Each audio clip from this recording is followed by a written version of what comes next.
சிநேகிதி நேயர்களுக்கு வணக்கம். மீண்டும் உங்கள் Sathyan. From AGS consulting engineers and project management CEO. நாங்கள் இன்ஜினியருக்கு உண்டான படித்தவருக்கு உண்டான கோர் வேலை வாய்ப்புகள் நாங்கள் தரோம். அது சம்பந்தமான ஒரு டாப்பிக்கை பற்றி பேச போகிறோம்.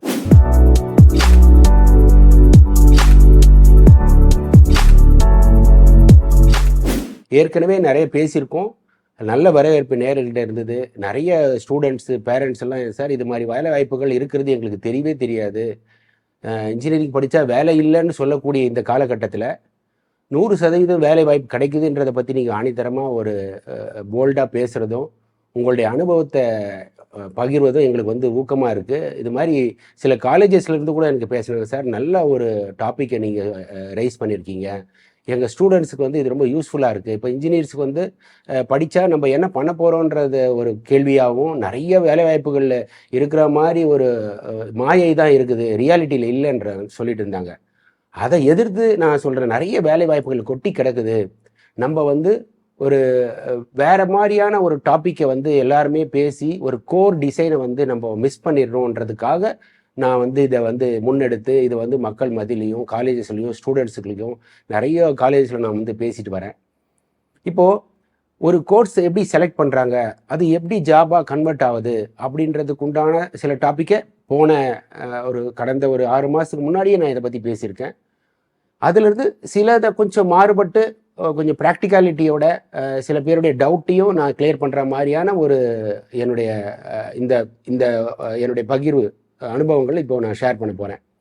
இப்போ பார்த்தீங்கன்னா இன்ஜினியரிங்கில் எல்லாருக்கும் தெரிஞ்சது ஒன்று சிவில் மெக்கானிக்கல் அப்படின்றத ஜென்ரலாக எல்லாருக்கும் தெரியும். சிவில் படித்தா ஒரு பிரிட்ஜஸ்ஸு ஒரு பில்டிங்ஸ் கட்டுற மாதிரியும், மெக்கானிக்கல் படித்தாங்கன்னா ஒரு இரும்பு சம்மந்தப்பட்ட வேலைகள் அப்படின்ற மாதிரியும் தான் பேசியிருக்காங்க. அதையும் தாண்டி நிறைய இருக்குது. இப்போ எலக்ட்ரிக்கல் இசின்னு எடுக்கிறாங்க. இப்போ மிஷின் லேர்னிங்ஸ் வருது, ரோபோட்டிக்ஸ் வருது. இப்போ ஏஐ என்ற வார்த்தையை இப்போ காமனாக யூஸ் பண்ணுறாங்க. அதனுடைய வேல்யூம் ஆஃப் ஜாப் எவ்வளோன்றதை பார்த்தீங்கன்னா ரொம்ப ரொம்ப கம்மி. இப்போ ஏஐ முடித்து எத்தனை பேர் சக்ஸஸ் ரேட்டில் வந்திருக்காங்கன்னா, இப்போ தான் இந்த ஏஐன்றது எல்லாரும் பேசிட்டு வராங்க. அது நம்மளுக்கு வேலைவாய்ப்பாக எத்தனை பேருக்கு மாறப்போகுதுன்னா அது மிகப்பெரிய கேள்விக்குறி. அது வேலை வாய்ப்பை கம்மி பண்ண போகிற ஒரு சாஃப்ட்வேர் டூல். அதாவது 100 பேர் கொண்டு செய்து கொண்ட ஒரு வேலையை அது ஒரே ஒரு ஸ்மார்ட் ஆக்டிவிட்டினால அத்தனை பேர் வேலையை எடுத்துகிட்டு ஒரே ஆள் 100 பேர் வச்சு ஒரு நிறுவனத்தை வச்சு பண்ணாலும் 2 பேரை வச்சு பண்ணக்கூடியது தான் ஏஐ, ஆர்டிஃபிஷியல் இன்டெலிஜென்ட்னு சொல்கிறாங்க இதை. ஸோ இதை நம்ம வேலை வாய்ப்புகளுக்கு கம்மி பண்ணுதான்னா கண்டிப்பாக கம்மி பண்ண போகுது. நிறைய ஆக்டிவிட்டிஸ் இப்போ பார்த்தீங்கன்னா ஈவென்ட் மேனேஜ்மெண்ட் பண்ணுறவங்க ஃபுல்லாகவே ஈவன் ஃபார் மீடியாஸ்லேயே பார்த்தீங்கன்னா நிறைய டப்பிங் ஆர்டிஸ்ட்க்கு வேலையெல்லாம் கம்மி ஆகிடுச்சு பிகாஸ் ஆஃப் த ஏஐயோட இதுனால. ஸோ இது வேலையை கம்மி பண்ணுது. ஆனால் யாருக்கு இது வேலை வாய்ப்பை கொடுக்க போகுதுன்னு பார்த்தீங்கன்னா, சில மீடியா சம்மந்தப்பட்ட ஆக்டிவிட்டீஸு, ஒரு ப்ரெசன்டேஷன் பண்ணுறது. இப்போ எக்ஸல் எடுத்துக்கிட்டாலே நிறைய ஏஐ யூஸ் பண்ணி பண்ணுங்கள், 1 hour பண்ண வேலையை 5 minutes பண்ண முடியும்னு சொல்கிறாங்க. அப்போ பார்த்தீங்கன்னா டைமும் கம்மியாகுது, காஸ்ட்டும் கம்மியாகுது, குவாலிட்டி இம்ப்ரூவ் ஆகுது. ஆனால் வேலை வாய்ப்பு அதுவும் கம்மியாகுது. ஸோ இந்த இடத்துல நம்ம எப்படி நம்மளுடைய வேலை வாய்ப்பை மாற்றிக்க போகிறோம், எல்லாருமே ஏஐ தான் நோக்கி போகணுமா அப்படின்னு பார்த்தீங்கன்னா, மிகப்பெரிய வேலை வாய்ப்பு இன்ஜினியரிங் டிசைனில் இருக்குது. இதை யாருமே சரியான கண்ணோட்டத்தில் பார்க்கறது கிடையாது, இல்லைனா யாருமே வழிகாட்டுதல் கிடையாது. அதையும் தாண்டி இப்போ என்ன மாதிரி ஆளுங்கள் ஒரு 30 வருஷம் அனுபவமாக இருந்துட்டு ஒரு தனி நிறுவனம் ஆரம்பித்து நான் ஒரு ப்ராஜெக்ட் எடுத்துகிட்டு அதில் என்னால் ஆளுங்க சேர்க்க முடியுமான்னு சொன்னால், ஆளுங்களை நான் ரெக்ரூட் பண்ணாலும் அவங்களால நீண்ட நாள் இங்கே சஸ்டைன் ஆக முடிய மாட்டேது. அதனுடைய காரணம் பார்த்தீங்கன்னா, இது knowledge based industry, is not the production industry. Knowledge based இண்டஸ்ட்ரின்னு சொன்னால் உங்ககிட்ட இருக்கக்கூடிய ஒரு திறமையை அதை ஒரு டிசைனில் இம்ப்ளிமெண்ட் பண்ணி அந்த டிசைன் நீங்கள் எந்த அளவுக்கு நீங்கள் அனுபவப்படுறீங்களோ அதுதான் உங்களுடைய இண்டிவிஜுவல் ப்ரொஃபைலை வெயிட்டேஜாக எடுத்துகிட்டு வரப்போகுது. அப்போ உங்களுக்கு ஒரு அனுபவம்ன்றது வேணும்ல. அந்த அனுபவம் எங்கே கிடைக்கும்னு சொன்னால், ஒரு அனுபவம் வாய்ந்த ஒரு ஆள் ஒரு நிறுவனத்துலையும், அந்த தலைமை தாங்கக்கூடிய ஒரு நிறுவனத்தில் நீங்கள் ஒர்க் பண்ணுறப்போ உங்களுக்கு அந்த அனுபவம் கிடைக்கும். ஸோ சார், அது மாதிரி அனுபவம் நிறைந்த நிறுவனம்லாம் எங்கே சார் இருக்குது? ஃப்ரெஷர்ஸே யாரும் எடுக்க மாட்டேன்றாங்களா என்ன? அது உண்மைதான். பெரிய நிறுவனங்களில் ஃப்ரெஷர்ஸை எடுக்க மாட்டாங்க. அதாவது முடிச்சுட்டு வந்தவங்களும் எடுக்க மாட்டாங்க. என்னன்னு சொன்னால், அவங்க ஒரு ஆளை வச்சு ஒரு ஒர்க் ஸ்டேஷனில் வச்சு ஒரு சீட்டிங் கொடுத்து ஒர்க் பண்ணுறாங்கன்னா அவங்களுக்கு வந்து ஒரு நாளைக்கு பர் ஹவரில் எந்த அளவுக்கு அவங்களுடைய ப்ரொடக்ஷனாக மாற்ற முடியுன்றதை தான் கண்ணோட்டத்தில் பார்ப்பாங்க தவிர ட்ரைனிங் கொடுக்கறதுக்கு உண்டான டைமோ அவங்களுடைய இன்ஃப்ராஸ்ட்ரக்சரோ அதை அவங்க ஸ்பெண்ட் பண்ண மாட்டாங்க. ஏன்னா அவங்களுடைய ப்ராஜெக்டோட ஷெடியூல் வந்து பார்த்தீங்கன்னா ஒரு அனுபவம் வாய்ந்த ஒரு ஆளை வச்சு உடனே எவ்வளோ விரைவாக இந்த ஒரு ப்ராஜெக்டை முடிக்க முடியுன்றதை தான் பார்ப்பாங்க தவிர அங்கே ட்ரைனிங்ன்றது வந்து பெரிய கேள்விக்குறியாக இருக்கும். சில நிறுவனங்கள் எடுத்தாலும் ஒரு 2000 பேர் கொண்ட ஒரு நிறுவனத்தில் ஒரு 20 பேர் தான் எடுப்பாங்க.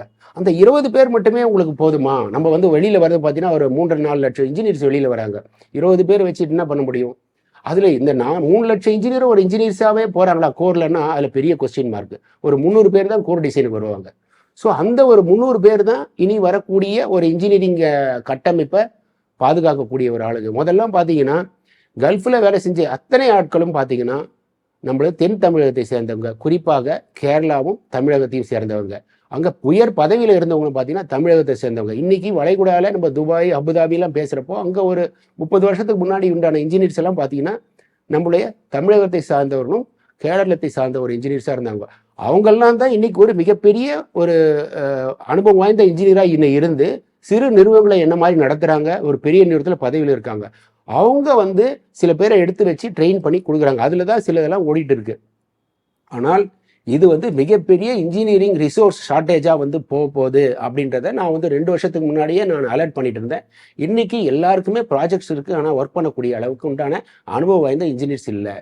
ஏன்னா ஃப்ரெஷர்ஸ் எடுத்துகிட்டு வந்து இந்த ஜாபை பண்ண சொன்னால் கூட அவங்க வந்து ஒரு ஐடி ரிலேட்டட் ஒர்க் போகிறதுக்கு தான் விருப்பப்படுறாங்க. ஆர்டிஃபிஷியல் இன்டெலிஜென்ஸ் பண்ணுறதுக்கு உண்டான விருப்பப்படுறாங்க. ஆனால் இதுக்கு வந்து கொஞ்சம் ஒரு எக்ஸ்ட்ரா எஃபர்ட் போட்டு ஒரு நாலேஜ் பேஸ்டாக ஒரு இன்ட்ரெஸ்ட்டாக ஒரு டிசைன் பண்ணி அந்த டிசைன் பண்ணி அதை வந்து சக்ஸஸ் ரேட் ஆகணுன்றதை வந்து யாருமே வந்து ஒழுங்காக எடுத்துக்கிறதில்ல. அதில் சில பேர் தான் அதை எடுத்துக்கிறாங்க. ஸோ அந்த இன்ஜினியரிங் ஆக்டிவிட்டியை நாங்கள் கம்ப்ளீட்டாக ட்ரைனிங் பண்ணி உலக அளவில் வரக்கூடிய ஒரு இன்ஜினியரிங்க்கு உண்டான மேன் பவர் ரிசோர்ஸை டெவலப் பண்ணுறோம். இது யாருக்குன்னு ஒரு ட்ரைனிங் இன்ஸ்டியூட்டாக பண்ணுறோம்னா கண்டிப்பாக அப்படி பண்ணுறது கிடையாது. எங்களுக்குன்னே ஒரு நிறைய ப்ராஜெக்ட்ஸ் இருக்குது. அங்கே ஃப்ரெஷர்ஸை வந்து ஆன் த ஜாப்லேயே ஒரு ட்ரைனிங் பண்ணி ஒரு கம்யூனிகேஷன் கொடுத்து ஒரு engineering codes and standard international ஸ்டாண்டர்ட்ஸில் ஒவ்வொரு கண்ட்ரிக்கு ஒரு ஸ்டாண்டர்ட்ஸ் இருக்குது. அந்தந்த ஸ்டாண்டர்ட்ஸை எப்படிலாம் நம்ம ரெஃபர் பண்ணி ஒரு டாக்குமெண்ட் ரெடி பண்ணுறது, எப்படிலாம் டிஃப்ரெண்ட் சாஃப்ட்வேர்ஸ் அதில் வருது, ஒவ்வொரு ஆக்டிவிட்டீஸ்க்கும் ஒரு சாஃப்ட்வேர்ஸ் இருக்குது. அதை வந்து நம்ம எப்படி வந்து யூஸ் பண்ணிக்க போகிறோம், டெலிவரிபிள்ஸ் எப்படி யூஸ் பண்ண போகிறோம், இதை வந்து ஒரு ப்ரொடக்ஷனாக எப்படி மாற்றி அவங்க பல நாடுகளுக்கு போய் வேலை செய்கிற மாதிரியான ஒரு ஜாப் சப்போர்ட்டிங்கை நாங்கள் கொடுக்குறோம். சார் இதுக்கெல்லாம் காசு இருக்கா சார்னா காசே நாங்கள் வாங்குறது கிடையாது.